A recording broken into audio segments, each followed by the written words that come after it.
Case 1, Summer ManyWhiteHorses, September 5, 2008, Great Falls, Montana.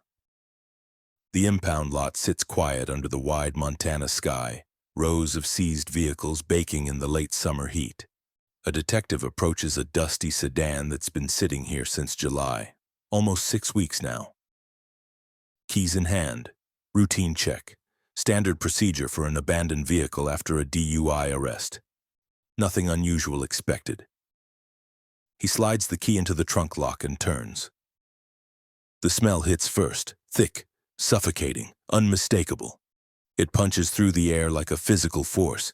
He recoils, hand instinctively over his mouth, eyes already watering.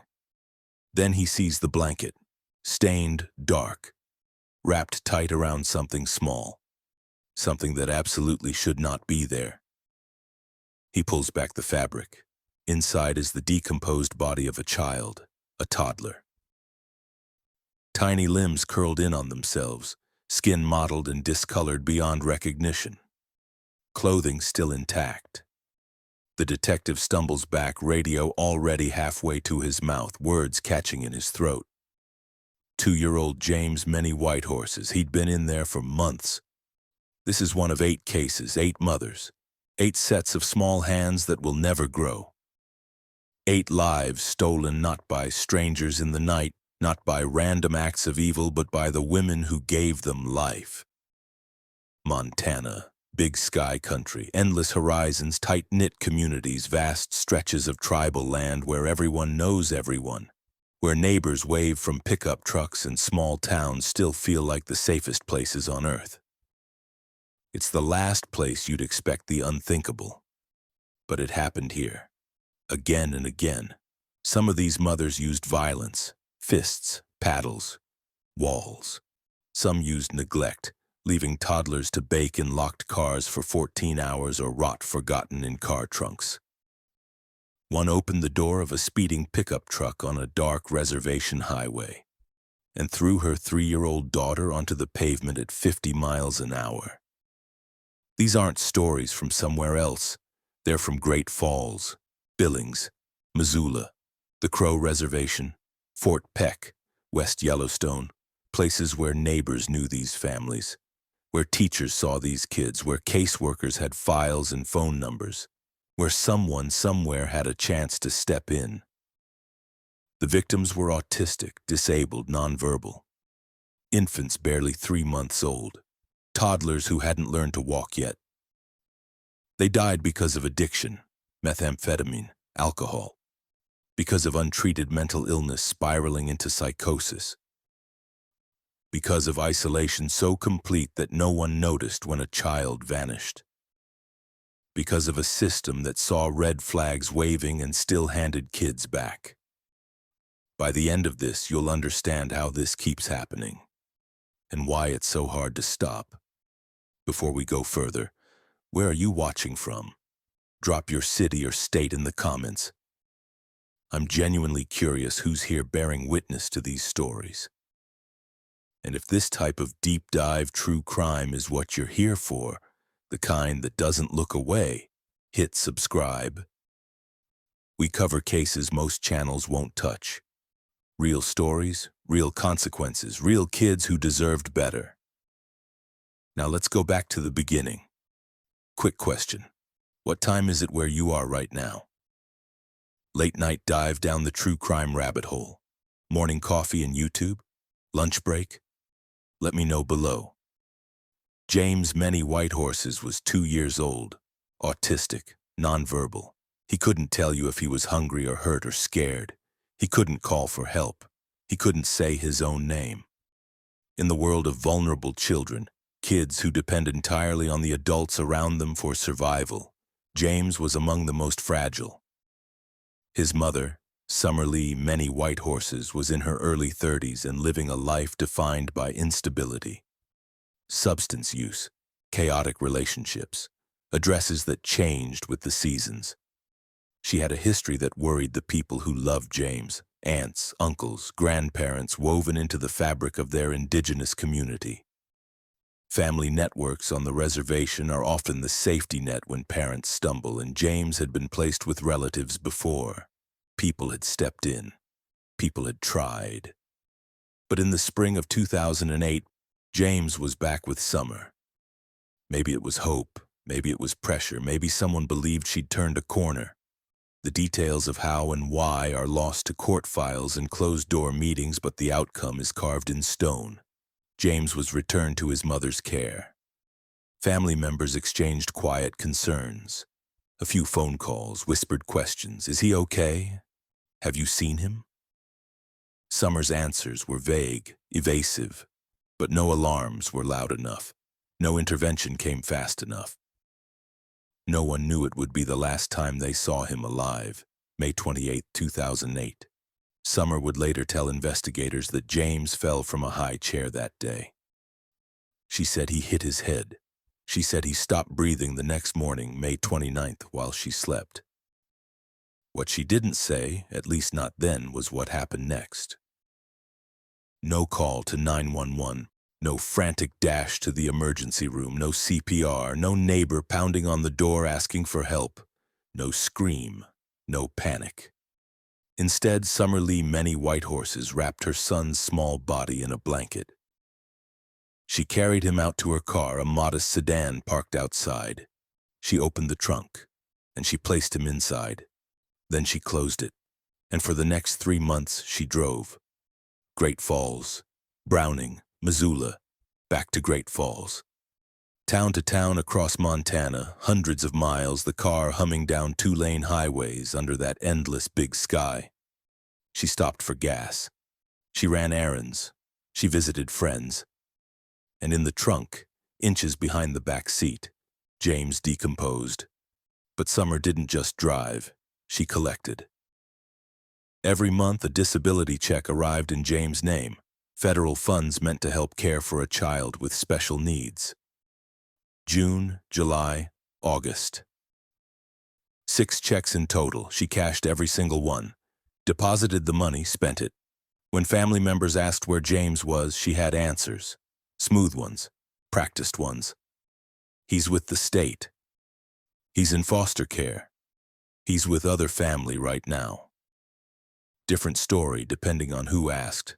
Just enough detail to stop the questions, but not enough to invite a visit. People wanted to believe her. People wanted to believe James was safe somewhere, even if it wasn't with them. Meanwhile, James was decomposing in the trunk feet away as she went about her life, groceries in the back seat, friends riding passenger. The smell. There must have been a smell, masked maybe, or explained away. Something dead on the road. Rotting food, spilled milk. 3 months is a long time to carry a secret that heavy. July 21st, 2008. Great Falls, late evening. Summer's car weaves across the center line and crashes. Police arrive. She's clearly intoxicated, slurred speech, unsteady on her feet, the sharp scent of alcohol. She's arrested for DUI, standard procedure. The car is impounded and towed to the city lot. James is still in the trunk, but no one checks. Why would they?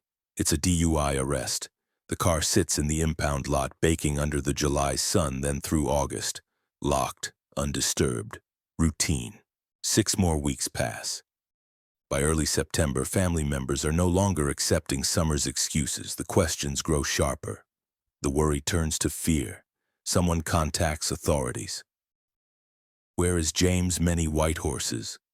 When was the last time anyone actually saw him? September 4th, 2008, a missing person investigation is officially opened. Detectives begin interviewing Summer. At first, she holds to her stories, but the walls are closing in. There are no state records, no foster placements, no relatives who've seen him. The disability checks, investigators can trace those too, all cashed by her. September 5th, 2008, Summer breaks. She tells detectives where James is. Officers return to the impound lot, the same dusty sedan. The key turns in the trunk lock. The smell hits first, then the blanket, and there he is. 2-year-old James ManyWhiteHorses, right where she left him. 3 months and a week after he stopped breathing, right where we started. The autopsy was as thorough as decomposition allowed. The medical examiner documented over 100 separate injuries on James's tiny body. Healing skull fractures, meaning they'd happened weeks or even months before his death. Broken bones in various stages of mending. Bruises layered like sediment. Evidence of blunt force trauma repeated and sustained. James hadn't just died in Summer's care, he'd been tortured in it. Because of the advanced decomposition, the medical examiner couldn't pinpoint an exact cause of death. But the injuries told a story that didn't need an autopsy report to understand. This child had suffered, long before that trunk ever closed on him. In June 2009, ManyWhiteHorses pleaded guilty to negligent homicide and tampering with evidence. She stood before a judge in Cascade County and admitted what she'd done. The court sentenced her to 40 years for negligent homicide and 15 years for tampering with evidence, to be served concurrently. On top of that, federal prosecutors added 2 more years for the misuse of James' disability benefits. Money meant to care for him, spent while his body rotted. Cascade County Attorney John Parker spoke to the press afterward. He called it one of the most disturbing cases he'd ever seen. Not because of gore, he clarified, not because of blood or violence in the moment, but because a dead toddler rode unnoticed in a car trunk for months while adults cashed his checks and told lies. Today, James ManyWhiteHorses' name appears in the disability rights community's annual Day of Mourning commemorations, a somber roll call of disabled people killed by family members or caregivers. He's remembered not just as a victim of his mother, but as a symbol of how invisible, vulnerable children can become. If you're feeling sick right now, you're not alone. I had to step away from my desk more than once writing this. There's a weight to these stories that sits in your chest and doesn't lift easily. Montana, especially its tribal communities, faces unique and compounding challenges. Geographic isolation that makes oversight nearly impossible. Poverty that deepens trauma. Addiction that fills the gaps where resources should be. Jurisdictional confusion between state, county, and tribal authorities that lets children slip through cracks wide enough to swallow them whole. Those are real factors. They shape the environment where cases like James occur. But nothing excuses what comes next. Case 2, Mary Agnes Leider, December 2012, the Crow Reservation in southeastern Montana. Winter settling in hard, the kind of cold that bites through jackets and turns breath to fog. In this landscape of wide plains and tight family bonds, 3-year-old Tennielle Big Day was a bright spot. She loved to dance. Her paternal grandparents, who'd raised her for most of her young life, described her as joyful. A little girl who lit up rooms, who giggled easily, who was deeply loved by her community. Her mother, Mary Agnes Leider, was 25 years old and caught in the grip of something that had held her for years. Alcohol, long-standing addiction, the kind that doesn't announce itself with a single rock-bottom moment but instead erodes everything slowly, day by day, drink by drink. On reservations across the United States, alcohol is often a normalized presence. Not everywhere, not for everyone. But in some families, in some circles, drinking isn't just common. It's woven into the social fabric. Parties that stretch through the night, cases of beer stacked in pickups, bottles passed hand to hand. It's a legacy of historical trauma, poverty, lack of access to treatment, and generations of pain that never got addressed. And in that environment, it's easy for addiction to hide in plain sight. Easy for a night of drinking to feel routine, right up until it isn't. The night of December 2nd, 2012 started like so many others for Mary and her brothers. Drinking, talking, laughing maybe at first, But the volume. Prosecutors would later estimate they consumed a quart of gin and up to 60 beers between them that night, pushed far past social, past recreational, into something darker. Early morning, December 3rd, 2012, Highway 313, a two-lane stretch of asphalt cutting south through the reservation toward Hardin. The sky still black. The road empty, Mary's brother Wally behind the wheel of the pickup truck, doing somewhere between 45 and 51 miles per hour. Mary in the passenger seat. Tennielle somewhere in the cab with them. No car seat, no seatbelt. Just a 3-year-old child in a truck full of drunk adults. And then Mary opened the passenger door. She reached for Tennielle, and she threw her daughter out of the moving truck. There's a sound when a small body hits pavement at 50 miles an hour. A sickening final thud, then the screech of brakes, rubber burning against asphalt, the truck lurching, fishtailing, and then silence. Wally slammed on the brakes and threw the truck into park. He jumped out, stumbling in the dark, and found Tennielle lying motionless on the cold highway. A tiny shape crumpled on the center line. He scooped her up, her body limp, her head lolling, and carried her back to the truck. He placed her inside.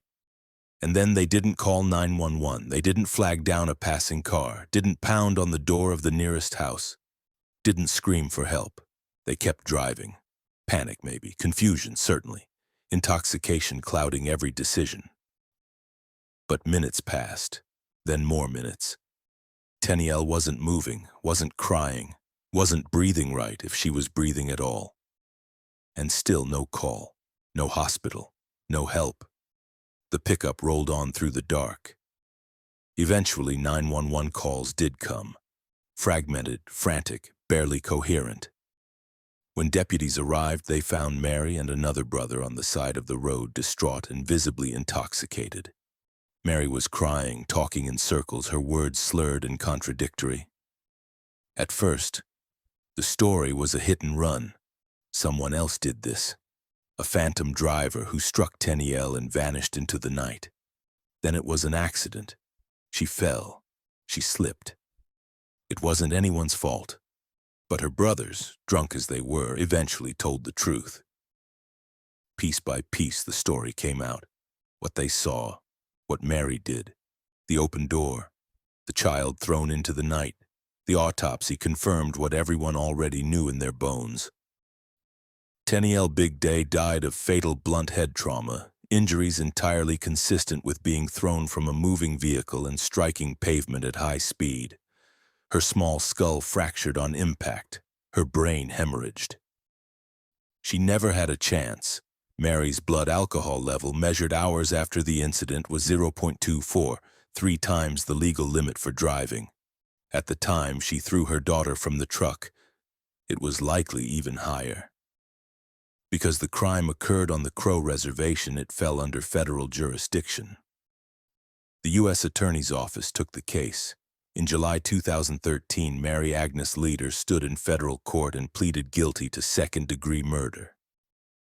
3 months later, in October 2013, U.S. District Judge Donald Malloy sentenced her to 262 months in federal prison, nearly 22 years, followed by 5 years of supervised release. There is no parole in the federal system. She will serve nearly every day of that sentence. In court, family members spoke about Tennielle. They described a child cherished by her grandparents and her community. A little girl who danced, who smiled, who should have grown up. Judge Malloy, in his remarks, spoke candidly about the toll alcohol has taken on the Crow Reservation. He didn't excuse Mary's actions, nothing could, but he acknowledged the broader context. The generational trauma, the normalization of heavy drinking, the lack of resources for treatment and intervention. He called it a tragedy layered on top of tragedy. Tennielle Big Day was 3 years old. She died on a cold highway in the dark, thrown from a truck by the woman who gave her life. Real quick, if you're still here, thank you. I know these cases are heavy. I know it would be easier to click away. But awareness matters. Sharing matters. These stories need to be told and they need to be heard. Hit that like button so more people see this. The algorithm buries what doesn't get engagement, and these kids deserve better than being buried twice. And drop a comment.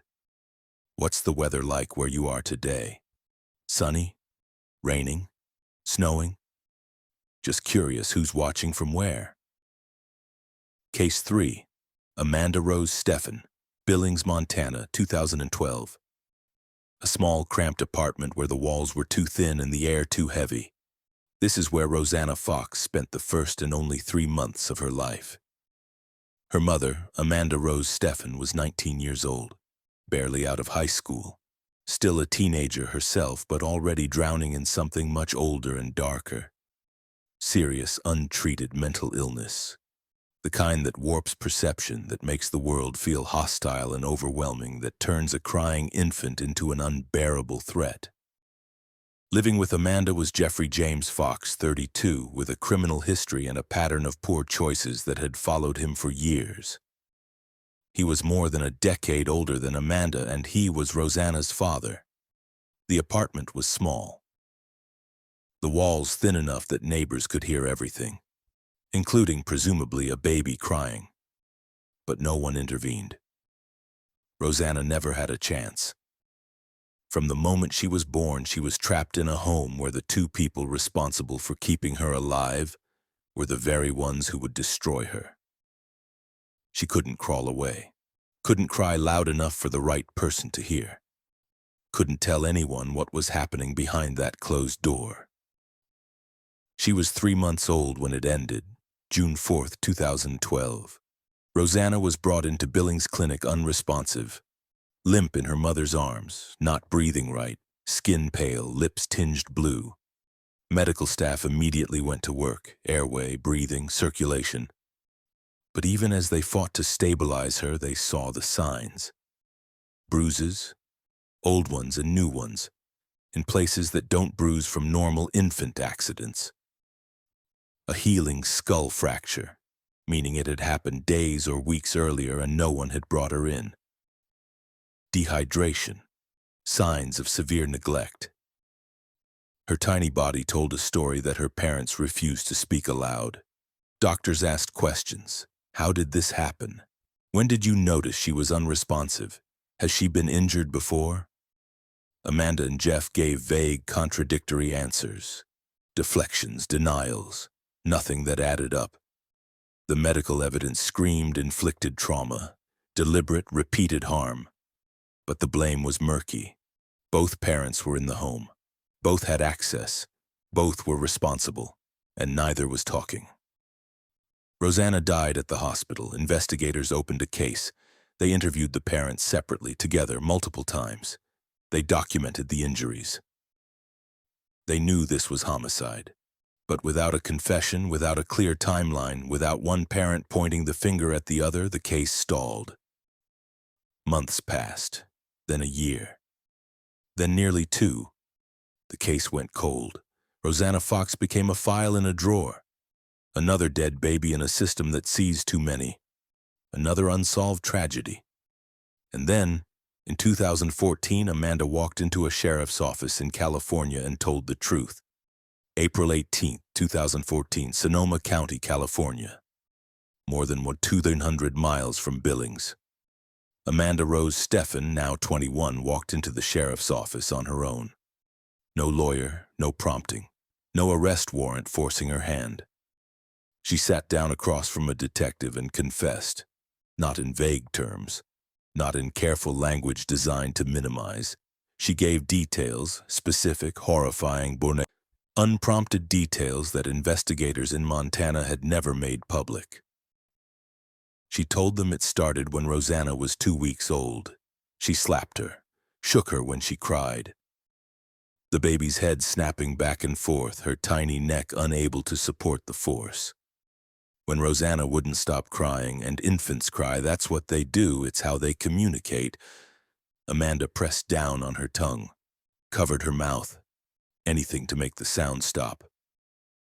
She left Rosanna strapped in a car seat for hours at a time, sometimes in a closet, door closed, alone in the dark, a newborn, then a 2-month-old left to scream until her voice gave out or she simply gave up. And on the day Rosanna died, Amanda told detectives she punched her infant daughter in the forehead with a closed fist. Then she put Rosanna in the closet, closed the door, and passed out. When she woke up, Rosanna was unresponsive. The confession was detailed, specific. It matched the medical findings that had never been released to the public, the skull fracture, the patterned bruising, the timeline of old and new injuries. There was no way Amanda could have known those details unless she'd been there, unless she'd done it. Investigators knew immediately. This was credible. Back in Yellowstone County, Montana, prosecutors filed charges: negligent homicide, aggravated assault, and assault on a minor. Amanda was extradited back to face trial. But this case was never going to be straightforward. Comprehensive psychiatric evaluations were ordered, and the results confirmed what some had suspected. Amanda Rose Steffen suffered from serious, debilitating mental illness. Illness that had gone untreated for years. Illness that shaped her perception, her impulse control, her ability to cope with the ordinary demands of caring for an infant. In 2016, Judge Mary Jane Nisley heard the case. After reviewing the evidence, the confession, and the psychological evaluations, she found Amanda guilty but mentally ill, a rare verdict that acknowledges criminal responsibility while also recognizing the role of severe mental illness. The sentence: 40 years in the custody of the Montana State Hospital, a psychiatric facility. If Amanda is ever stabilized and deemed fit, she could be transferred to prison to serve out the remainder of her sentence. But she won't be eligible for parole for at least a decade. Jeffrey James Fox, Rosanna's father, was also charged. He pleaded guilty to negligent homicide for failing to protect his daughter. In 2016, as a persistent felony offender, he was sentenced to 20 years with 10 suspended. At sentencing, the prosecutor said something that still echoes. Rosanna suffered her entire life. 3 months, 90 days. That's all she got. And every single one of them was filled with pain. Case 4, Ashley Howard, Glendive, Montana. A small eastern Montana town where everyone knows everyone, where the summers get hot and the nights stretch long. June 2018. 2-year-old Caleb Hopkins was a toddler in that sweet, exhausting stage, learning words, testing boundaries, needing constant attention. His mother, Ashley Maria Howard, was 19 years old, still a teenager. Immature in ways that went beyond her age, impulsive, easily distracted, drawn to parties and social scenes that didn't leave much room for the demands of a 2-year-old. She struggled with mental health issues that she didn't have the tools or support to manage. And she was deep into a lifestyle of heavy partying, late nights, and poor decisions that were piling up faster than she could outrun them. June 25, 2018 started like a normal day. Caleb went to daycare that morning. He was healthy, happy, playing with other kids, eating snacks, laughing. The daycare staff saw nothing wrong. No signs of illness, no injuries, no red flags. Just a normal 2-year-old having a normal day. By the end of the next day, he would be dead. That evening, June 25th, Ashley had an argument with her boyfriend. The kind of fight that feels huge in the moment, that makes you want to get out, blow off steam, be anywhere but where you are. So she got in her car and drove to a friend's house in Glendive. A small party was already underway.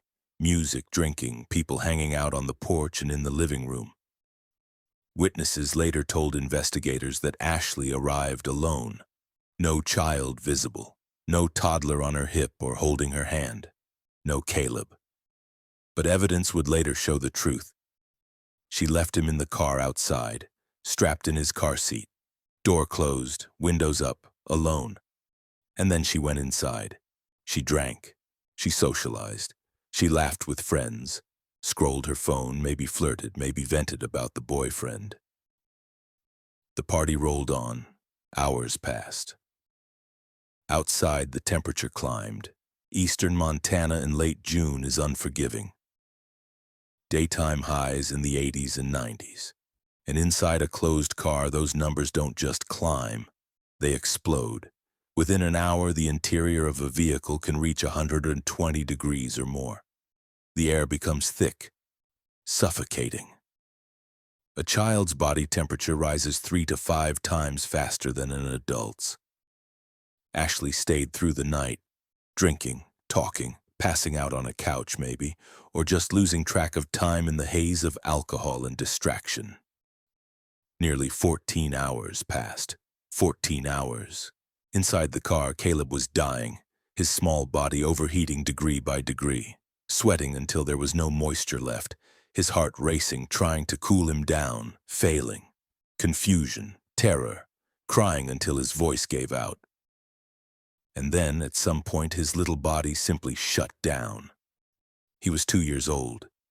He died alone in the dark in a car parked outside a party where his mother was having a good time. Early afternoon, June 26th, Ashley finally returned to the vehicle. Maybe someone asked where her kid was. Maybe the party was winding down. Maybe she just sobered up enough to remember. She opened the car door. Caleb was unresponsive, his skin burning to the touch, his body limp. She pulled him out, screaming now, and rushed him to the hospital. At the emergency room, medical staff measured his core body temperature, 107 degrees Fahrenheit. That's well into the range of fatal hyperthermia. His organs were already shutting down, his brain swelling from the heat. He was airlifted to Billings, where doctors fought to save him. But the damage was done. On June 28, 2018, Caleb Hopkins died. As investigators dug into the case, a sickening pattern emerged. Caleb's grandfather came forward and told them something that made the tragedy even worse. This wasn't the first time. Ashley had left Caleb in a hot car before, at least 3 prior occasions that the grandfather knew about. 3 times he'd found his grandson alone, sweating, crying, locked in a vehicle while Ashley was off doing something else. 3 times he'd warned her. "This will kill him," he told her. Not might, not could, will. She did it anyway. When questioned, Ashley gave shifting explanations. She said Caleb was indoors with her. She blamed the daycare. She claimed she didn't know how long he'd been in the car. But digital evidence, phone records, timestamps, witness statements, contradicted every version of her story. This wasn't a tragic accident. This wasn't a mother who forgot her child in a moment of distraction. This was a pattern. This was negligence so extreme, so repeated, so forewarned that it crossed into something darker. This was death by omission, death by doing nothing, death by choosing a party over a child again and again, until the inevitable happened. Due to pretrial publicity in Glendive, everyone knew Caleb, everyone knew Ashley. The trial was moved. In September 2020, a jury in Great Falls heard the evidence and found Ashley Maria Howard guilty of negligent homicide. On October 19, 2020, Judge Elizabeth Best sentenced her to 20 years in prison with 5 years suspended. She is ineligible for parole for the first 10 years and received credit for time already served while awaiting trial. Prosecutors called it one of the most egregious cases of negligent homicide they'd ever seen. The defense leaned heavily on Ashley's age and cognitive immaturity, arguing she didn't fully understand the consequences of her actions. But Caleb's grandfather had told her 3 times, and she did it again anyway. Caleb Hopkins was 2 years old. He loved daycare. He was learning new words. He should have grown up. Instead, he died in a hot car while his mother partied inside. Let's pause. 4 cases in. 4 dead children. James left to decompose in a trunk for months. Tennielle, thrown from a moving truck.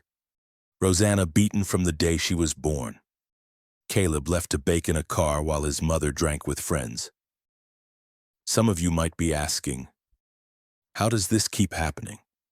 How do mothers, people who are supposed to protect, to nurture, to love unconditionally, do this to their own children? The next 4 cases will show you. And I promise the answers are more complicated and more disturbing than you think. Before we continue, are you watching this alone or with someone? Comment below, I'm curious. Case 5. Whisper Rayne Hawkbear, Great Falls, Montana, April 2023.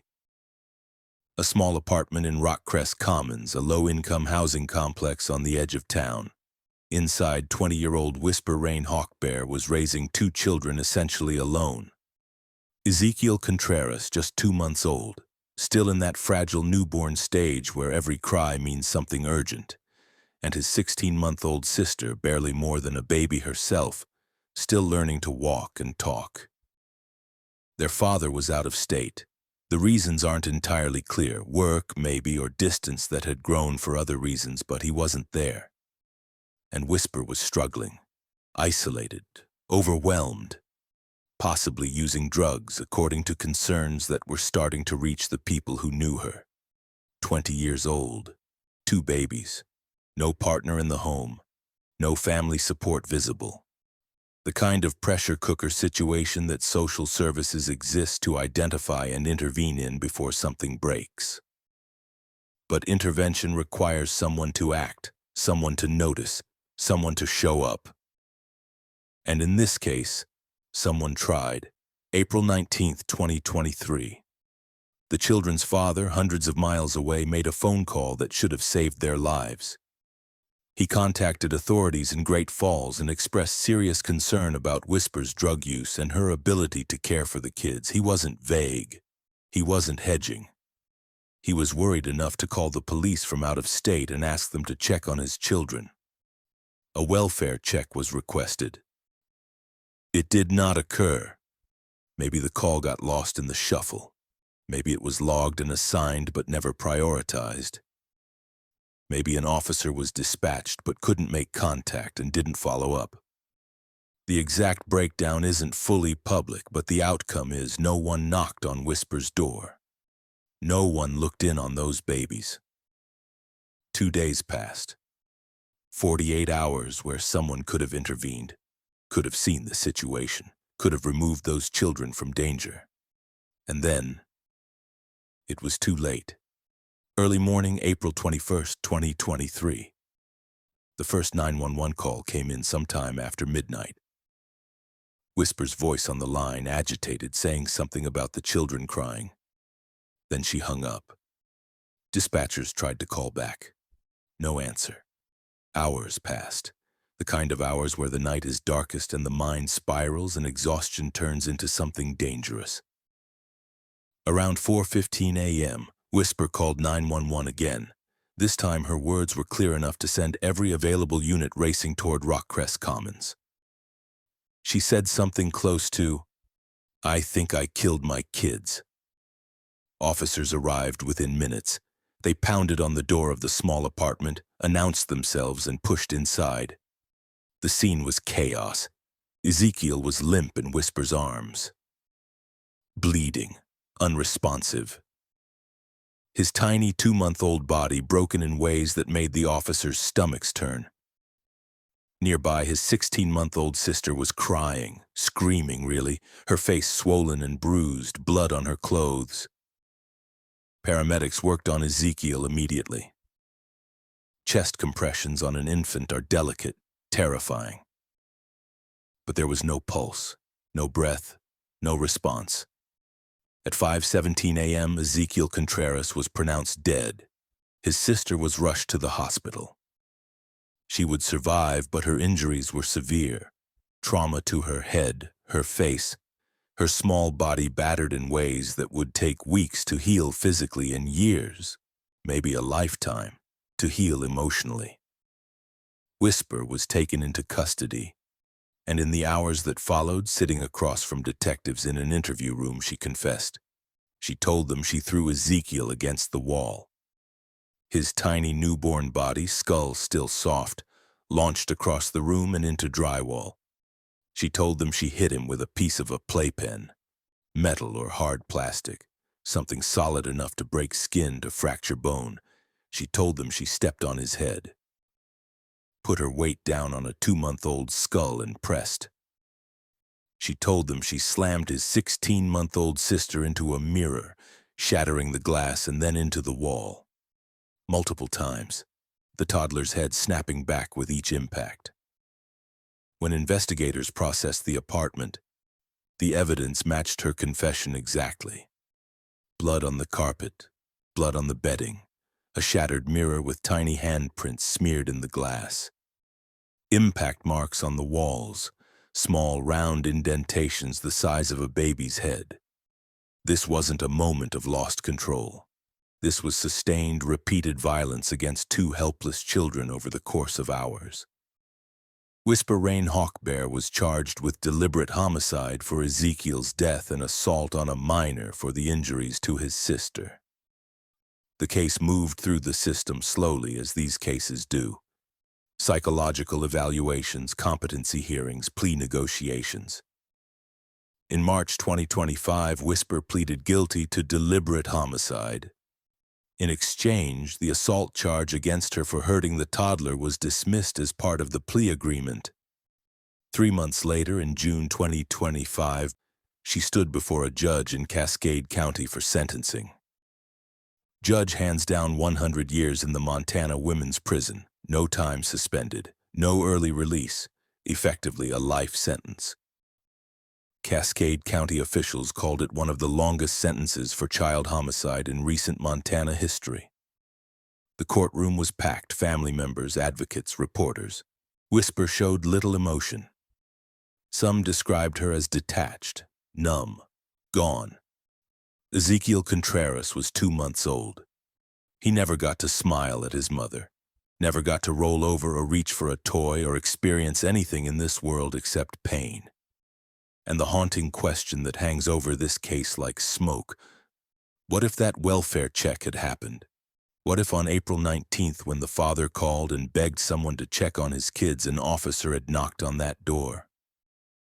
What if someone had looked inside, seen the situation, and removed those children? Ezekiel might still be alive. His sister might not carry those scars. But no one came. And 2 days later, it was too late. 3 cases left. If you've made it this far, you're part of a community that believes in facing hard truths, that believes these stories, painful as they are, need to be told. Subscribe if you haven't yet. We're covering the cases that matter, the ones other channels won't touch, the ones that make people uncomfortable but need to be seen. And share this video, seriously. Algorithms only push what people engage with. If this sits unwatched, it disappears. Let's make sure these kids aren't forgotten. Case 6. Janelle Red Dog, Fort Peck Reservation, northeastern Montana, April 2016. 13-month-old Kenzley Olson was just beginning to explore the world, taking wobbly steps, babbling her first words, reaching for everything with chubby hands. She should have been safe. Her mother was incarcerated, yes, but the family had stepped in. Kenzley was placed with her aunt, 42-year-old Janelle Red Dog, who became her temporary guardian. On paper, it looked like the system working. A child removed from an unstable situation and placed with family. Kinship care. The kind of arrangement that's supposed to keep kids safe while parents get their lives together. But Janelle was fighting her own demons. The Fort Peck Reservation, like so many tribal communities across the United States, was in the grip of a methamphetamine epidemic. Meth had flooded in over the previous decade, cheap and devastating, tearing through families and leaving addiction, violence, and death in its wake. It didn't discriminate. It took young people and old parents and grandparents, people who'd been clean for years and people who'd never had a chance. Janelle Red Dog was using. And on the night of April 18, 2016, that addiction collided with a crying toddler and a short fuse.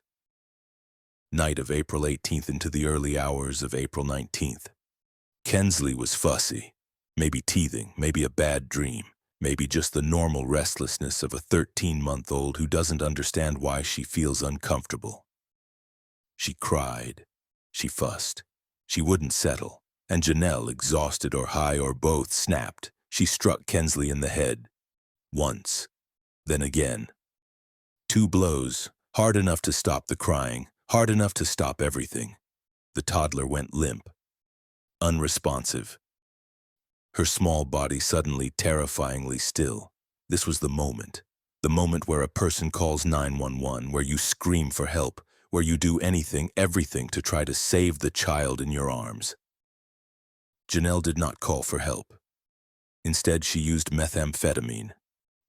While Kenzley lay dying, or already dead, Janelle got high. Maybe to calm down, maybe to escape the reality of what she'd just done, maybe because addiction doesn't pause for tragedy. The details aren't fully clear, but the outcome is Kenzley died alone while her guardian chased a chemical escape. When Janelle finally came down enough to think, she didn't call the police. She didn't confess. She didn't rush the body to a hospital and beg them to try. She found a blue duffel bag. She placed Kenzley's small body inside, zipped it shut, and carried it out into the night. She walked to a nearby alley, found a dumpster, and threw the bag inside. Then she went home, and she slept. Later that morning, Janelle called the tribal police, her voice frantic, panicked, desperate. She reported Kenzley missing.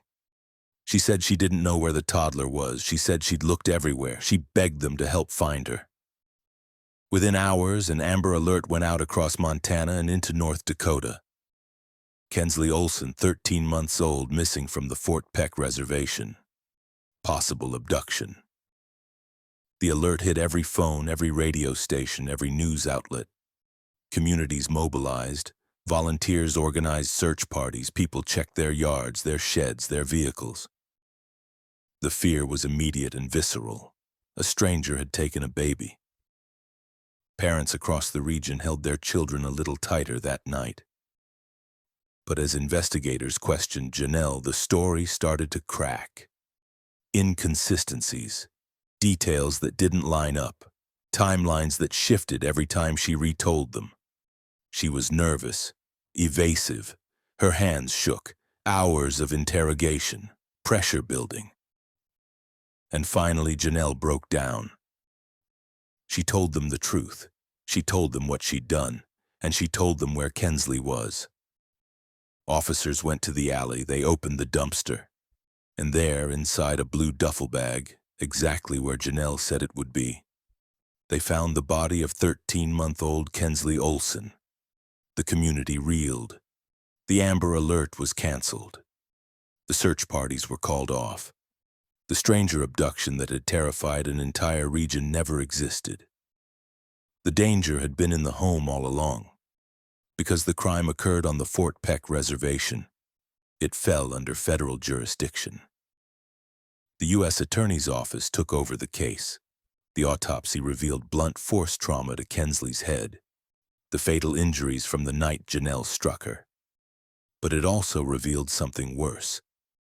Older bruises, injuries in various stages of healing, evidence that this wasn't the first time Kenzley had been hurt in Janelle's care. This was a pattern, and it had been building toward this. Janelle Red Dog was initially charged with first-degree murder, second-degree murder, child abuse resulting in death, and accessory after the fact. The charges carried the possibility of life in prison. On May 1, 2017, she stood in federal court and pleaded guilty to second-degree murder. The other charges were dropped as part of the plea agreement. 2 months later, in July 2017, U.S. Calm District Judge Brian Morris sentenced her to 20 years in federal prison, followed by supervised release. There is no parole in the federal system. She will serve nearly every day of that sentence. In his remarks from the bench, Judge Morris spoke directly about methamphetamine as a devastating factor on the Fort Peck reservation. He acknowledged the broader context, the poverty, the lack of resources, the epidemic that was claiming lives and destroying families. But he also made clear that none of it excused what Janelle had done.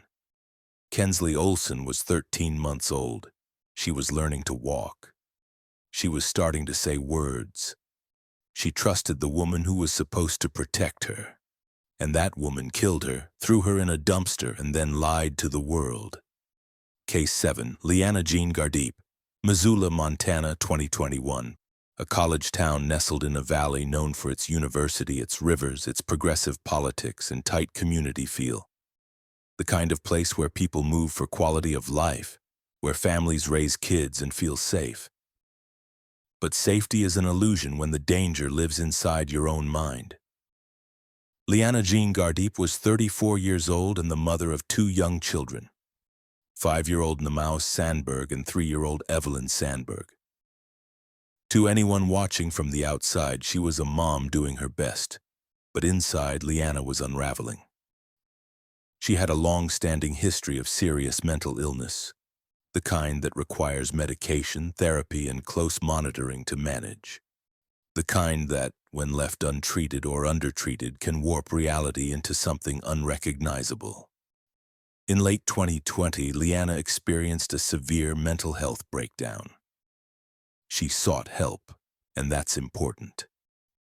She told healthcare providers that she was afraid of what she might do, afraid she might hurt her children. That confession should have been a firewall. A bright red line that kept those kids out of her care until she was stable. Child Protective Services stepped in. Namaus and Evelyn were removed from the home temporarily and placed in safety. The system for a moment worked exactly as it should. But then in May 2021, custody was returned. Leannah's condition had not stabilized. Her ex-husband, Travis Sandberg, the children's father, knew it. He saw it, and he tried desperately to sound the alarm. He contacted authorities repeatedly. He warned them over and over that his children were in danger, that Leannah was decompensating, that she was not safe to parent. No one listened. The system that had removed the children 6 months earlier handed them back, and Travis was left watching, helpless, as the clock ticked down. Morning of November 19th, 2021. Leannah picked up the phone and called her mother. Her voice was calm, too calm. She said something that made her mother's blood run cold. "I've saved my babies. Not I'm worried about my babies. Not I need help with my babies. Saved." Her mother knew immediately that something was catastrophically wrong. She hung up and dialed 911, her hands shaking, her voice breaking as she tried to explain what her daughter had just said. At almost the same time, Leannah made her own call to 911. She was composed, clear. She reported a murder at her apartment on Patty Ann Drive in Missoula, and when the dispatcher asked who had been killed, Leannah identified herself as the killer. "I did it," she said. "I killed them." Deputies were dispatched immediately, lights and sirens cutting through the quiet Missoula morning. They arrived at the apartment within minutes, weapons drawn, unsure what they were walking into. They found Leannah outside, waiting. Calm, compliant. She didn't resist, didn't run. She simply told them to go inside. The deputies pushed open the door. Both children were on the bed. Namaus, 5 years old. Evelyn, 3. Fully clothed, lying side by side as if they'd been carefully arranged. Their small bodies were still, too still. Their necks and throats had been cut, deep, deliberate wounds. Blood soaked into the bedding beneath them, dark and spreading. The room smelled of copper and something else, something final. A blood-stained knife was found under the bed, and on a table nearby, investigators recovered a handwritten note. The words were neat, deliberate, the handwriting of someone who believed fully and completely that what they were doing made sense. It read, "It was the only way that we all wouldn't burn. Now I'm the only one of us that will. Let that sink in for a moment. Leannah Jean Gardipe believed she was saving her children. In her fractured mind, shaped by untreated psychosis, she had convinced herself that killing Namaus and Evelyn was an act of mercy. That by slitting their throats, she was sparing them from something worse, some eternal suffering, some fire, some fate she alone could see. She thought she was a savior, she was a killer. This case is the clearest, most heartbreaking example of systemic failure around mental illness on this entire list.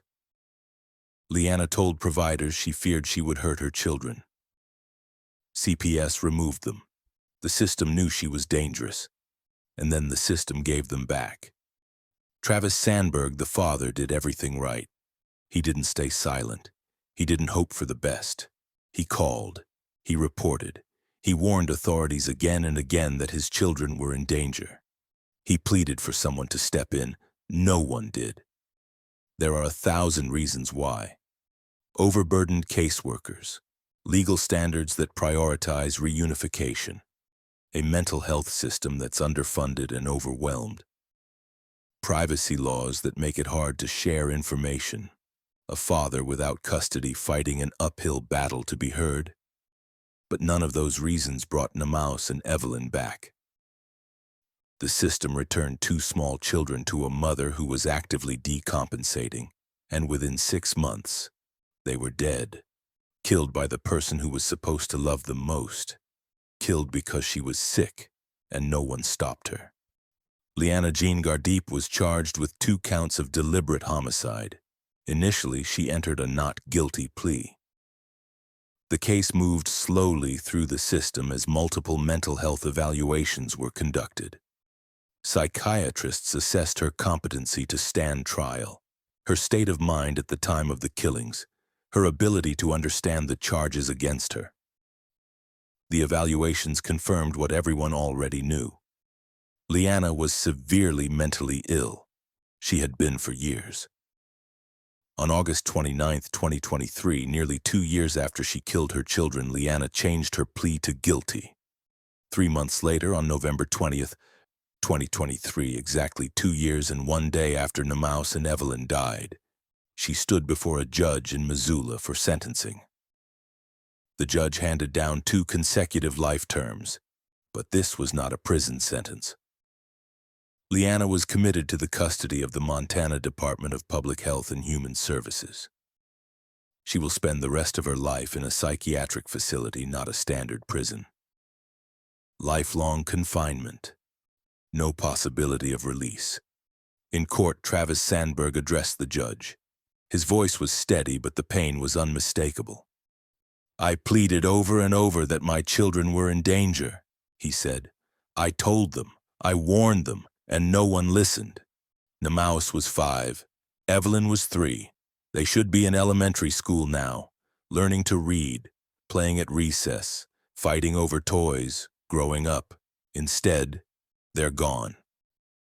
And their father has to live every day knowing he tried to save them and the system failed."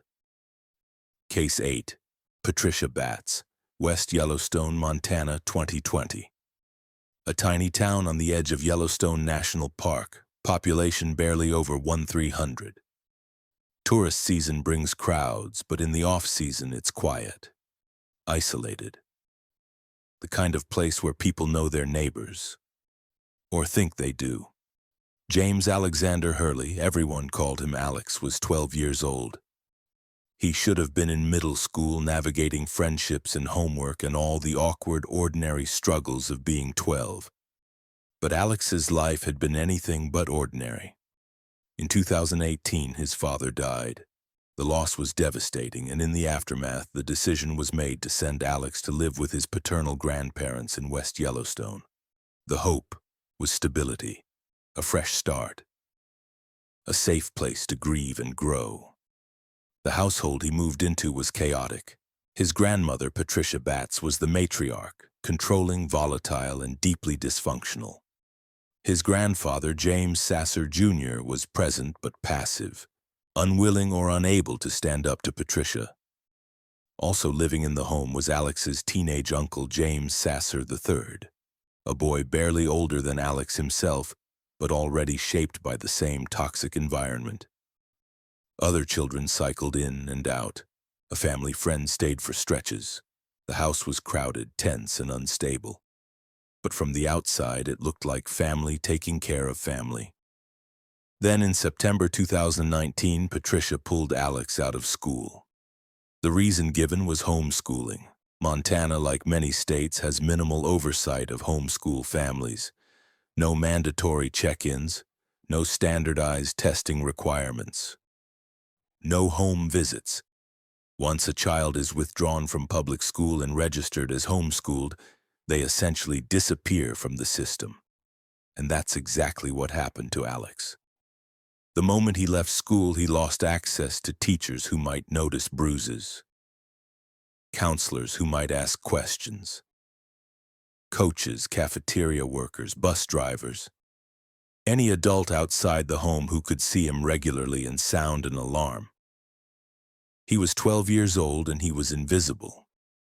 What happened to Alex Hurley inside that house over the next 5 months is almost impossible to comprehend. Videos were later found on the phones of household members. Recorded evidence of a sustained campaign of torment. Not discipline, not tough love, torture. Alex was forced to perform grueling physical drills as punishment. Push-ups until his arms gave out. Wall sits until his legs shook and collapsed, running in place for hours. If he slowed down or stopped, the punishment escalated. He was beaten with a wooden paddle, not a single swat, not a quick punishment. Repeated brutal strikes that left bruises layered on bruises, welts that never had time to heal before new ones appeared. He was deprived of food. Meals were withheld as punishment, sometimes for days. A growing 12-year-old boy starving in a house full of people eating. He was humiliated, mocked, threatened. The videos show a child who is terrified, exhausted, and utterly broken. A child who has learned that there is no escape, no help coming. No adult who will protect him. Patricia Batts orchestrated it. She gave the orders. She set the rules. She held the power in that house, and she used it to destroy a child. And everyone else in the household either participated or stood by and watched. On or around February 3, 2020, the abuse reached its inevitable fatal conclusion. Patricia directed, or at the very least encouraged, Alex's teenage uncle, James Sasser III, to strike Alex with the wooden paddle. The boy, following orders or maybe just repeating what he'd seen the adults do, swung hard. The paddle connected with the back of Alex's head. Alex collapsed. He didn't get back up. Blunt force trauma to the head. His brain hemorrhaged. His body shut down. 12 years old, and he died on the floor of his grandparents' house, killed by a teenager at the direction of the woman who was supposed to care for him. The isolation, the homeschool gap that erased him from oversight, the multi-generational dysfunction that normalized violence. It all converged on one 12-year-old boy who had already lost his father and was searching for safety. He never found it. Patricia Batts was charged with deliberate homicide, child endangerment, and tampering with witnesses. Prosecutors initially announced they would seek the death penalty, a rare move in Montana, but they later withdrew that request.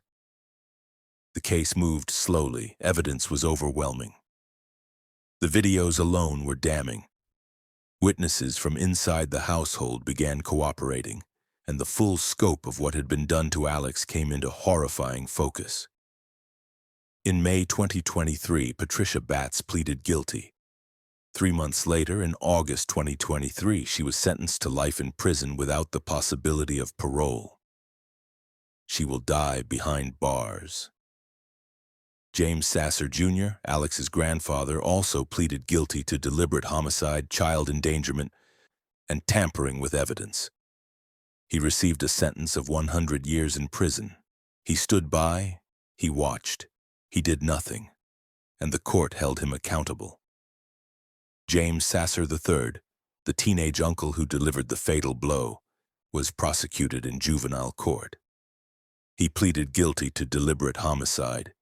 Because of his age, he was sentenced to confinement in a youth facility until he turns 18, followed by years of supervised probation. He was a child himself, shaped and weaponized by the adults around him.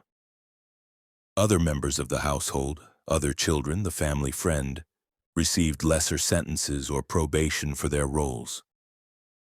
Some testified, some cooperated. All of them will carry what they saw, what they did, and what they failed to do for the rest of their lives. On February 23, 2020, just weeks after Alex's death, the community of West Yellowstone held a vigil. Nearly 200 people gathered to mourn a boy many of them had never met. They lit candles. They held signs. They wept for a child who had been hidden in plain sight. Alex's mother and extended family members spoke. They talked about the system's failure to monitor him after he was pulled from school. They talked about the gaps in homeschool oversight that allowed children to vanish. They talked about how isolation, geographic, social, systemic, can be a weapon. Alex's case became a rallying point for advocates pushing for homeschool reform, for mandatory check-ins, for some mechanism to ensure that children withdrawn from school are actually being educated, and more importantly, kept safe. Because Alex Hurley was 12 years old. He loved video games. He missed his dad. He deserved to grow up. Instead, he was erased from the system, tortured in his own home, and killed by the people who promised to protect him. Step back for a moment.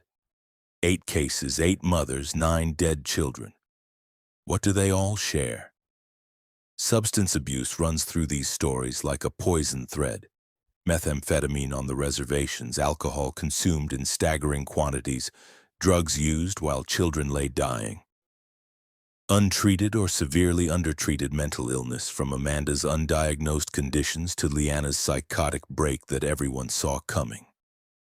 Poverty and isolation. Small apartments, rural towns, reservations where help is hours away and resources are nearly non-existent. System warnings that were ignored or missed, welfare checks that never happened. Fathers and grandfathers who begged authorities to intervene and were brushed aside. CPS that removed children and then handed them back to the same dangerous situations. Jurisdictional gaps, especially on tribal lands where federal, state, and tribal authority overlap and create cracks wide enough for children to fall through and disappear. And the victims, almost all of them were very young, some disabled, all of them vulnerable. Babies who couldn't speak, toddlers who couldn't run.